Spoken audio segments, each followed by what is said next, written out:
Hello बच्चों, चलिए प्रश्न को पढ़ते हैं।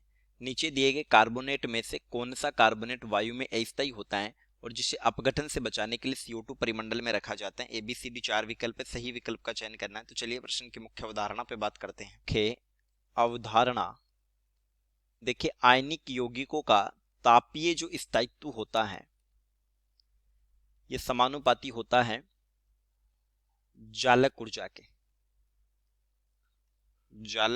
के यानी लेटिस एनर्जी। अगर लेटिस एनर्जी का मान अधिक होगा तो हम कह सकते हैं कि आयनिक यौगिक का स्थायित्व उच्च होगा। अब जालक ऊर्जा का उच्च मान कब होता है? जालक ऊर्जा का उच्च मान, आयनिक यौगिकों का मतलब धनायन और ऋणायन से बने हुए यौगिक होते हैं। तो धनायन तथा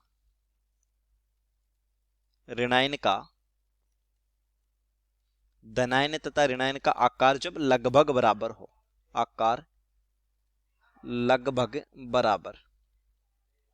तो इस सिचुएशन में क्या होता है कि आकार जब लगभग बराबर होते हैं तो आयनिक यौगिकों की पैकिंग क्षमता अच्छी होती है, यानी त्रिज्य अनुपात 1 के बराबर आ जाता है और पैकिंग क्षमता अच्छी होती तो स्थायित्व अच्छा होता है।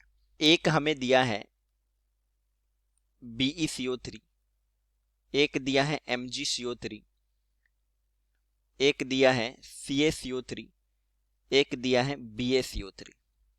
तो तीनों में ही देखिए हम बेरियम से चल रहे हैं बेरियम तक, यानी टॉप टू बॉटम।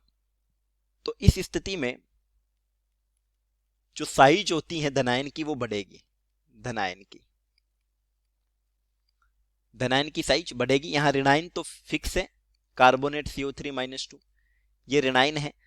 तो धनायन की अगर साइज बढ़ेगी तो हम कह सकते हैं कि जो जालक ऊर्जा का मान होगा वो भी बढ़ेगा।